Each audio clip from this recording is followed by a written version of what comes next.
దూషిస్తూ ఉన్నారు, హింసించారు. The same way they are saying all manner of things against this prophet of God.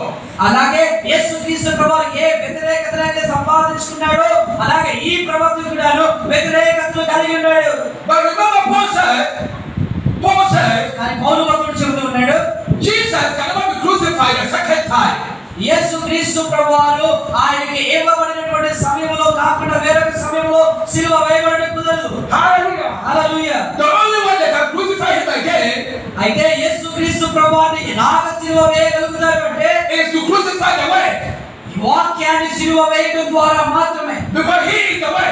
ఎందుకో తెలుసా, ఆయన వాక్యమై ఉన్నాడు. Hallelujah. Hallelujah. So in the end time, అయితే అంత్య దినాలలో on the third day, మూడవ దినాన when the Son of Man rise, ఎప్పుడైతే మనుష్య కుమారుడు యేసుక్రీస్తు ప్రభువు తిరిగి లేస్తున్నాడో from the denominational grave, ఆ యొక్క సమాధి నుంచి ఎప్పుడైతే తిరిగి లేస్తా ఉన్నాడో, hallelujah, hallelujah, then they are trying to cover him. They are trying to hide him. ఆయన దాచిపెట్టడానికి ప్రయత్నం చేశారు. But you cannot hide the word of God. కానీ ఎవరు కూడా దేవుని యొక్క వాక్యాన్ని దాచిపెట్టి You ఉంచలేరు. cannot hide the seed that have life in it. ఏ విత్తనం అయితే జీవం ఉంటుందో ఆ విత్తనాన్ని మనం దాచిపెట్టి ఉంచలేము. Hallelujah. Hallelujah. The word prevails.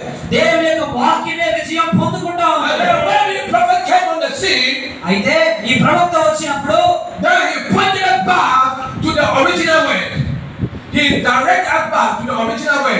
అయితే ఆ ప్రవక్త అసలైనటువంటి మార్గానికి నడిపించబడ్డాడు. Many people today are saying all manner of things against the prophet. People are saying all kind of things against the prophet of God. అయితే ఈ ప్రవక్త జన్మించినప్పుడు ఈ ప్రవక్తకి వ్యతిరేకంగా అనేక మంది ప్రజలు అనవసరమైనటువంటి మాటలు, హింసించేటటువంటి దూషణకరమైనటువంటి మాటలు పలుకుతా ఉన్నారు. And they are saying all this not because the prophet is a false prophet.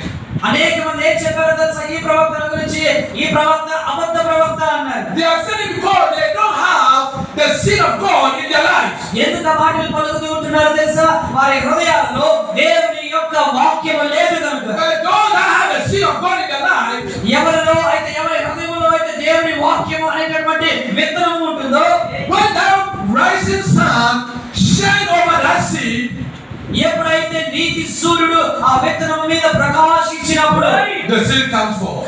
అప్పుడు ఆ విత్తనంలో నుంచి జీవం అనేది వస్తా ఉంటుంది.